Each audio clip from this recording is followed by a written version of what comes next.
Welcome back to Talking with Ted on Tuesday and every other day regarding hiking. And today we are going to conclude a piece of one of our series, which is Variety of Hikes in Arizona. And we have discussed corner to corner all over the state.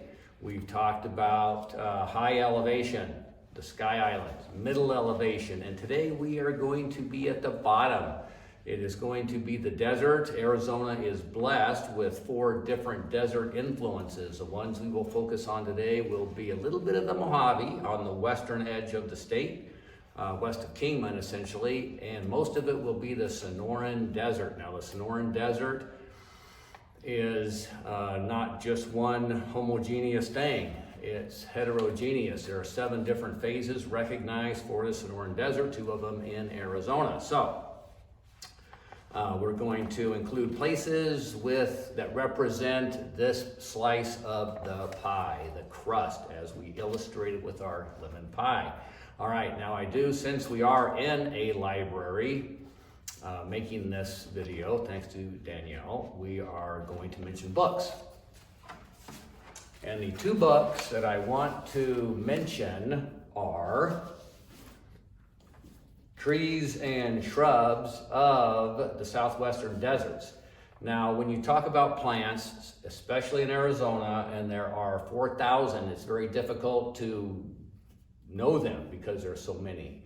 So this book involves the woody plants, which is a very small slice overall, and then it's the deserts. And so even though it's a little bit of a technical book, it is still one that people can manage because it only deals with a few plants, okay? Important plants that are also the easiest to figure out. You know, it's a ironwood or it's as opposed to loco weed. And there's like 75 species of that one genus, loco weed. Well, there's only one ironwood tree in Arizona as far as the genus Olnea is concerned in the pea family. All right, then once you have identified plants, you want to know what to do with them. Can you eat them? Can you grow them in a landscape?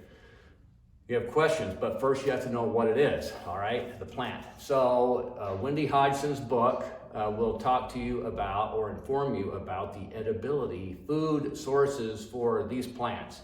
Now, of course, not just woody plants, her book deals with other things too. But, so these 2 books, very helpful. And you'll enjoy them because they deal with the Southwest deserts where we're going to be hiking. All right, so we are going to start with Mount Nut. You are what you or where you hike, Mount Nut. Okay, so these hikes are below 4,000 feet. Mount Nut actually is at 5,000 feet, but the vast majority of the hike is below 4,000 feet. And so it's west of Kingman. It's in the Mojave Desert, and it's essentially a federal part of the Wilderness Preservation System, Bureau of Land Management. It doesn't have any trails to speak of, and it doesn't have any water to speak of, but it does have burros, bighorn sheep, and a lot of broken terrain. There are a few scattered springs around. There's some mining history in there. If you were to take old Route 66 west of Kingman through Oatman, Mount Nut Wilderness is on the north side of Route 66. There is another wilderness area right on the other side of the road, Warm Springs Wilderness, and so they're very similar. Mount Nut, though, is much more rugged. There are some rather steep places in there, which probably means that's what the bighorns like. Warm Springs on the south side of Route 66 is a little bit more mellow, okay? But both are exciting places to explore because you are off the beaten path. There may be a few old abandoned Jeep roads, mining tracks that have been put in there many years ago, but for the most part, you're going to be hiking cross country.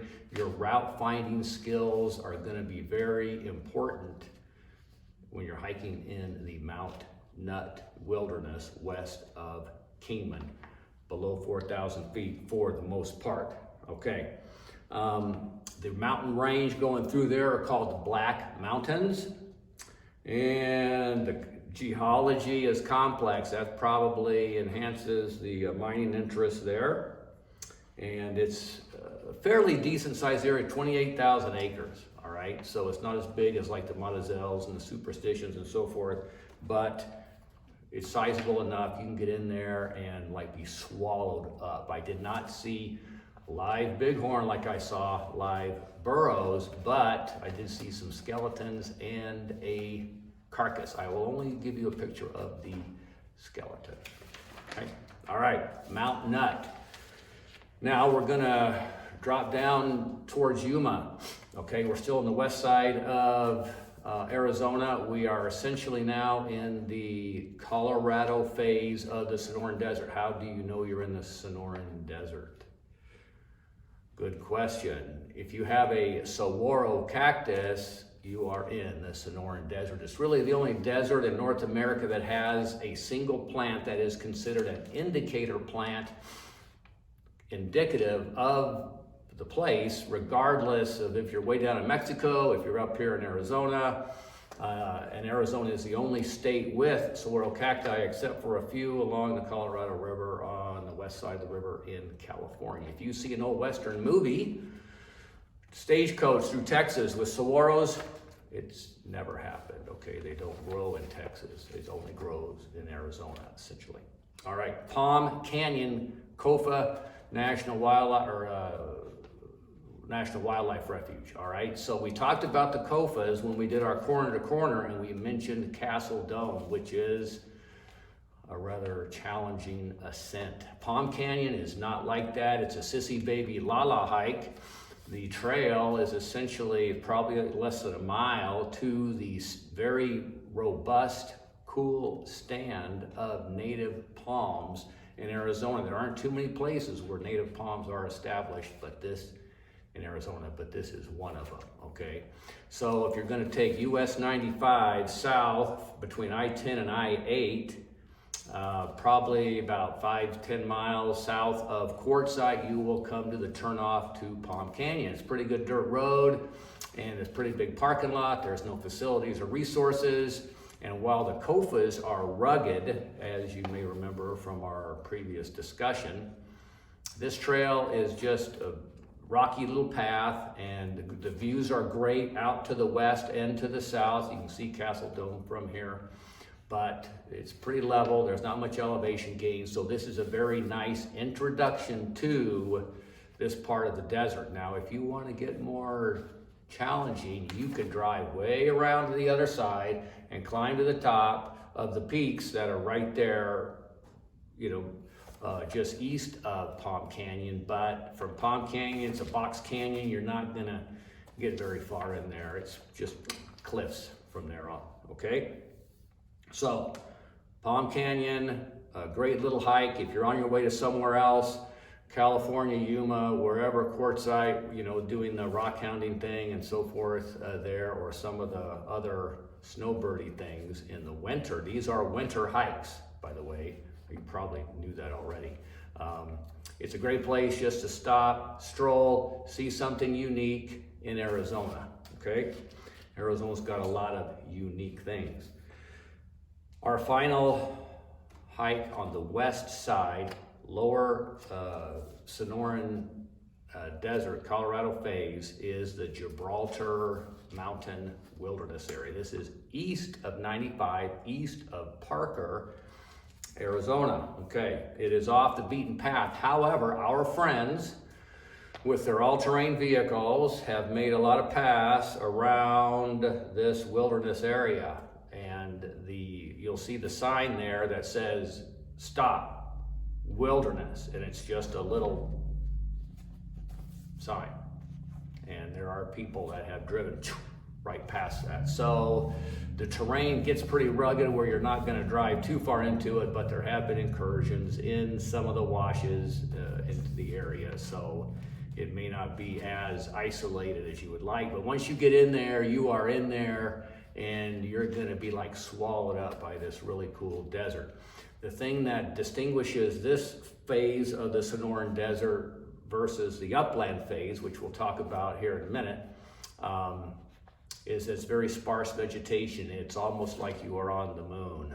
It's just a few cactus here and there, or a few scrub, brush things, unless you get a really weird spring and nice conditions in the fall, you're not going to get much herbaceous vegetation. Very few scattered springs around, and Gibraltar Mountain, the namesake for this area, does not look anything like Gibraltar Rock over in Europe, but maybe somebody thought of it. All right, let me see, what else? It's essentially trailless also, so you're gonna just have to be good, follow a few washes, follow a few ridges, but you're gonna have to have some pretty good footwear and be good at reading maps and figuring out what the lay of the land looks like. We have provided some videos to help you figure out wilderness navigation, so you might want to look at those before you head down there.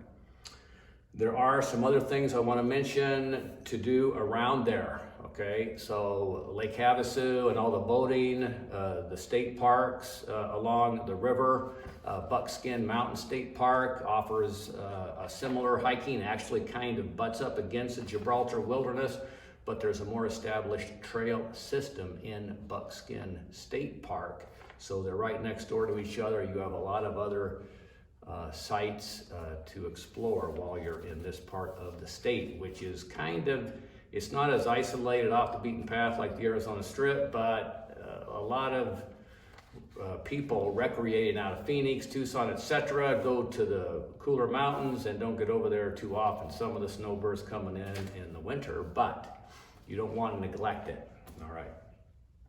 Now we're going to shift gears, go to the upland portion of the Sonoran Desert. And we will at some point do a program on wildflower hikes, okay? So I want to mention the Superstition Wilderness and put in a plug for them as the best wildflower site in the state. Now, our friends at Arizona Highways, in most issues, they talk about spring wildflowers, summer wildflowers, mountains, so forth. So you get a lot of pictures, and they highlight the desert with the wildflowers every year, several issues, and that's one way with identifying some of the wildflowers. The picture book taxonomy is a little shaky, but you can get a good idea overview. All right, now the superstitions is a whole different animal with regard to who manages it. Tonto National Forest. And if for people who are from outside Arizona, that's most people, they think a forest means big coniferous trees. That is not the case in Arizona.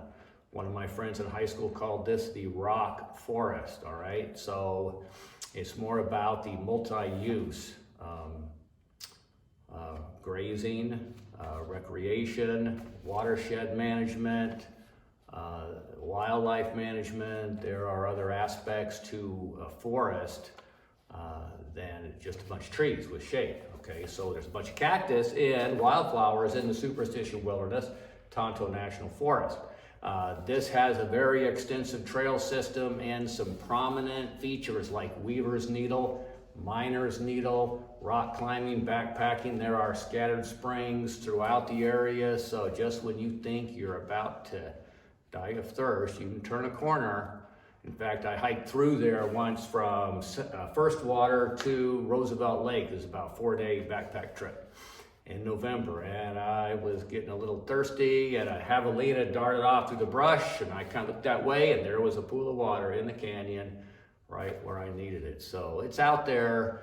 Additionally, the superstitions will rise to about 5,000 or 6,000 feet, so you will get some pinyon juniper, some old abandoned apple orchards. On a survival trip, we came from Roosevelt, now going the other way, and finding those apples in that orchard was like, whew, a little hungry. So that was good. So there's a lot of history in there too. And of course, we have to mention our friend, the lost Dutchman who left, some people say, gold in there. But I'm not saying that there's gold in there. So you'll have to check it out. I'm sure you will. All right, what else? So I think that's all I want to say. In those canyons where those springs are, like that javelina I mentioned, riparian areas, so you're going to get sycamore, walnut, box elder. In fact, on that survival trip, I was introduced to Arizona walnut, and those are pretty good tasting also at the right time of year. All right, now we're going to shift gears once again. We're going to stay in the upper Sonoran Desert. And I want to mention the Maricopa Trail. Now, I was going to just focus on South Mountain, but I thought, well, the Maricopa Trail, which I just completed, it's several hundred miles, goes around Phoenix. It goes right through South Mountain, National Trail there. It is also using various canals, so it's a fairly civilized route in some parts of it. Some parts extremely rugged. Again, on the Tonto National Forest, it seeks to tie together the diverse variety of Maricopa County parks surrounding Phoenix. So it will touch upon the white tanks, the santans. There are some side trails which will go off to some of the other parks like the santans and usury. But the trail itself, the circle, is about 250 miles. All right, so I did it a couple times because you go up and back because you're just doing sections, and so it's about 450 miles. One of the best parts, I would say, would be through the McDowell Sonoran Reserve in Scottsdale, the McDowell Mountains there. And this is an extensive trail system, very well developed. Trailheads in Scottsdale, they know how to do it right with regard to development of these resources. So, and up through the Spur Cross Conservation Ranch up by Cave Creek, excellent, pristine, beautiful trail system, very friendly people. I've hiking since 1968 in Arizona, and the friendliest people I have ever met on the trail anywhere were on this trail, South Mountain, cheering me on. I think it's because they were young and I was old and they felt sorry for me, but whatever. All right, so Maricopa Trail, check it out. The other aspect that I want to mention when I did the South Mountain portion was that it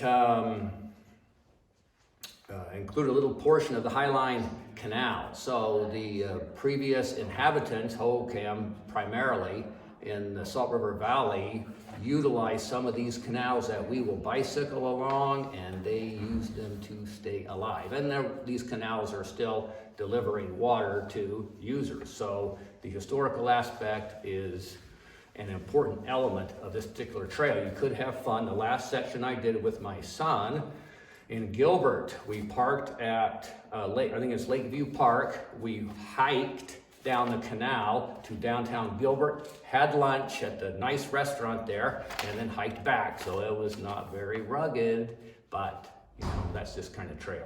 So very diverse elements. All right, finally, Picacho Peak. Now we're going to get a whole different animal, and you will see that son on Picacho Peak. He's probably about 7 years old, and he's climbing those cables. And kids like to climb. And so, and I've just talked to a senior citizen who's probably 70-something that did this. He didn't even know what he was getting himself into. But if you're going to hike Picacho Peak, there are some challenging cables you have to cling to hike. Now, I mentioned this hike when we talked about encounters with rattlesnakes, okay? And so, be ready. But it's a short hike. It's now a state park, so we've covered Bureau of Land Management, state park system now, national forest, federal wilderness area. And so all of these different sites, these 7 hikes, are managed by different agencies, and so they'll have a little different mission, different emphasis. Some work with trails more than others and develop them and keep them well maintained, and others have other priorities. So just know that it's a mixed bag. That's Arizona. All right. So great views, of course.